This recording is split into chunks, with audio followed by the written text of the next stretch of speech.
Assalamu alaikum. Welcome to our online classes from Civilized Education System. Nigar Urdu class 4। आज का हमारा अनवान है रसूल अकरम सल्लल्लाहु अलैहि वसल्लम। सबक नंबर 2 है। सबक नंबर 1 हमद की रीडिंग हमने कर ली थी। आज हम रसूल अकरम सल्लल्लाहु अलैहि वसल्लम सबक नंबर 2 की रीडिंग करेंगे।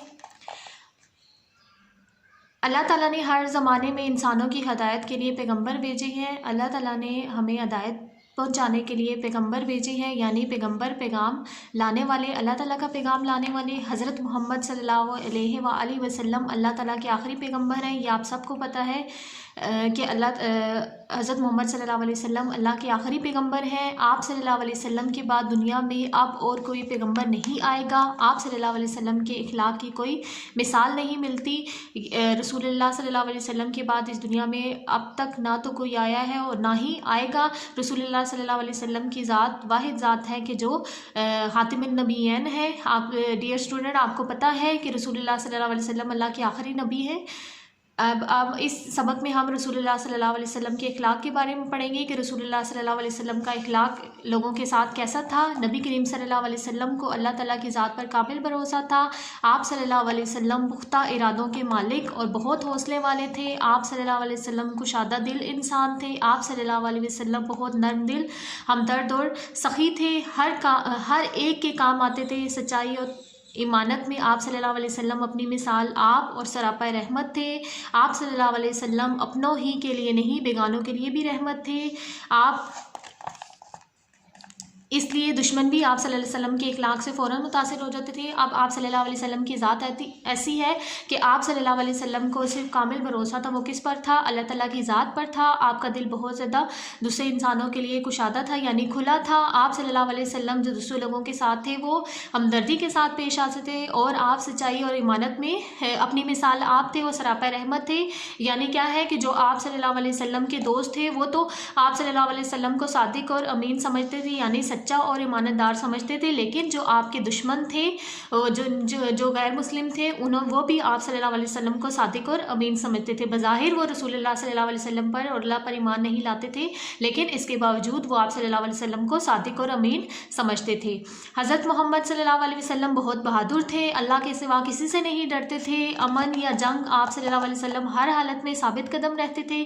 बड़ी से बड़ी मुसीबत में आप सल्लल्लाहु अलैहि वसल्लम का हौसला बुलंद रहता था। अब क्या था कि हज़रत मोहम्मद सल्लल्लाहु अलैहि वसल्लम बहुत ज़्यादा बहादुर थे। वो अल्लाह के सिवा किसी से नहीं डरते थे।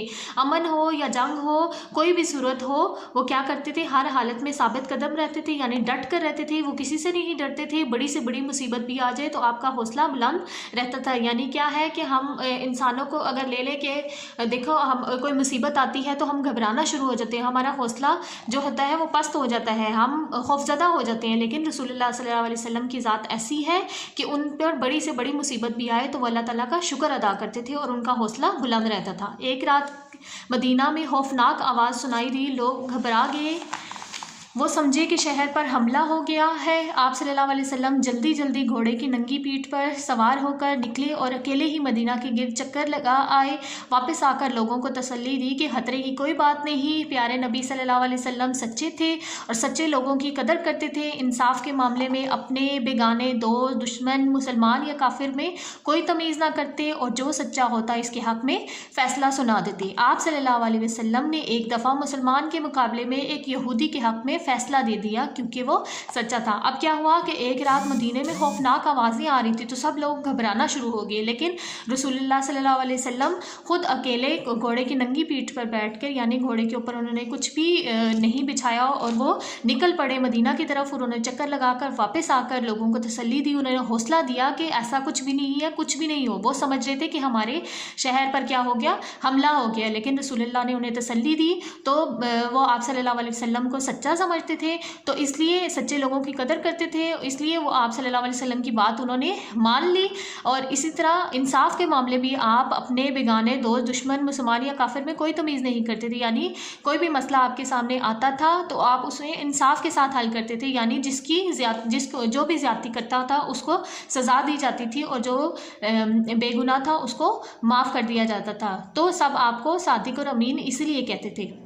एक दफ़ा मुसलमान के मुकाबले में आपने एक यहूदी के हक़ में फ़ैसला दे दिया क्योंकि वो सच्चा था। एक मुसलमान, तो आपको पता है यहूदी कौन होते हैं, नॉन मुस्लिम होते हैं, जो जिसने इस्लाम कबूल नहीं किया होता। तो बज़ाहिर अब आप देखिए आप सल्लल्लाहु अलैहि वसल्लम मुसलमान थे, लेकिन उन्होंने हक़ पर फ़ैसला किया और एक यहूदी के हक़ में फ़ैसला दे दिया। आई होप सो आपको ये हाफ़ स्टोरी समझ आ गई होगी। इंशाल्लाह अगले लेक्चर में मैं आपको नेक्स्ट रीडिंग स्टार्ट करवाऊँगी। टिल देन अल्लाह हाफ़िज़।